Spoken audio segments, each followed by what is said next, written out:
Salut les gars, on va parler d'effet de levier sur les ETF. Alors, je vous fais cette vidéo parce que j'ai acheté un nouvel ETF sur mon portefeuille PEA et il s'agit du Nasdaq 100 à effet de levier x2. Je vous mets mon achat juste là. Et je vais vous expliquer pourquoi j'ai fait cet achat et pourquoi je vais investir sur un ETF à effet de levier. Clairement, à quoi ça sert et pourquoi ça existe. Avant qu'on rentre un peu plus dans la vidéo, n'hésite pas à t'abonner et à mettre un like, ça me fera énormément plaisir. Alors, en fait, il existe déjà des ETF classiques, il existe des ETF à effet de levier et il en existe beaucoup d'autres. Mais pourquoi existe-t-il des ETF à effet de levier? Eh bien, un ETF classique, imaginons le Nasdaq 100 qui reproduit les 100 plus grosses entreprises dans le secteur de la tech aux États-Unis. Un effet de levier x2, ça va vous permettre tout simplement de faire x2 à la hausse ou x2 à la baisse. C'est très intéressant, sachant que sur le marché financier, on est sur un marché à long terme haussier. Donc clairement, c'est plutôt intéressant. La différence avec l'effet de levier par rapport aux crypto-monnaies, c'est que là, ça va être calculé en daily. En crypto, c'est assez compliqué parce que si demain, vous avez par exemple une crypto-monnaie qui fait moins 50% en une journée, eh bien, votre position va être liquidée parce que 50% x 2, 100%, si vous perdez 100%, vous avez 0. Alors que sur un ETF effet de levier journalier sur un Nasdaq 100, eh bien, vous n'allez jamais être liquidé de votre position et ça, c'est vraiment un avantage. Mais c'est important d'avoir en tête que l'effet de levier est calculé quotidiennement. C'est vraiment très important parce que ça va jouer sur votre performance. Je m'explique. En fait, c'est clairement à cause du bêta slippage. C'est assez compliqué à expliquer, mais je vais vous donner un exemple pour que ce soit très clair. Imaginons que vous avez investi sur le Nasdaq 100 qui est à 100 points. Le premier jour, l'indice gagne 10%, donc il passe à 110. L'ETF à effet de levier, lui, va prendre 20% vu que vous avez un effet de levier x2. Donc il va passer à 120 puisqu'il aura pris 10% x2. Maintenant, le deuxième jour, l'indice perd 9,09%.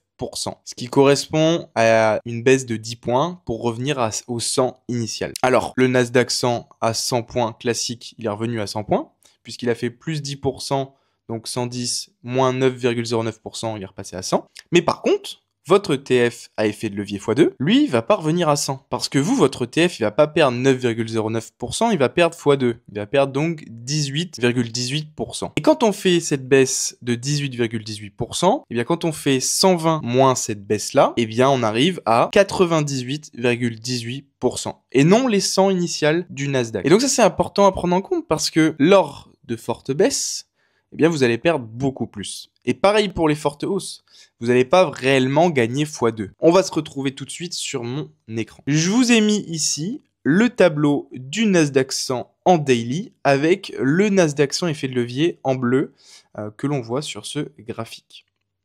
Là, on est sur une échelle de 1 an. En 1 an, le Nasdaq 100 a pris 18,81%. On est sur un ETF x2.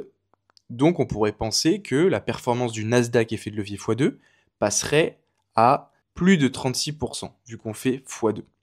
Sauf que la réalité est tout autre, puisqu'on fait que 31,79%. Ça, c'est la cause du bêta slippage que je vous ai expliqué juste avant. Donc ça, c'est vraiment une chose à prendre en considération quand on investit sur un ETF à effet de levier. Alors maintenant, je vais vous expliquer pourquoi j'ai choisi l'ETF Nasdaq 100 pour faire l'effet de levier. Alors déjà, tout simplement parce que ceux qui ont déjà vu mes précédentes vidéos sur mon portefeuille PEA, vous connaissez ma stratégie. J'ai une inversion au risque qui est plutôt très bonne.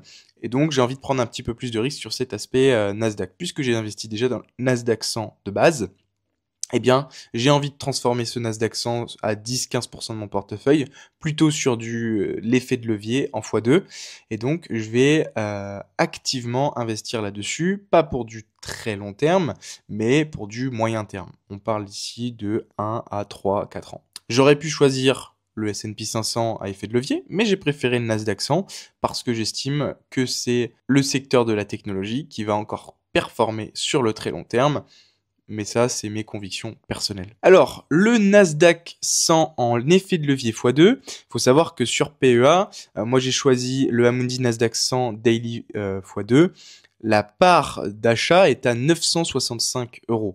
Ça, c'est le point bloquant parce que forcément, il faut déjà pas mal de liquidités pour pouvoir en acheter. Il en existe d'autres, vous en faites pas. Alors, cet ETF, aujourd'hui, il a 634 millions d'encours sous gestion, donc c'est pas rien. Il a des frais de gestion à 0,6%, ce qui reste acceptable. Par contre, une très grosse volatilité, ce qui est logique.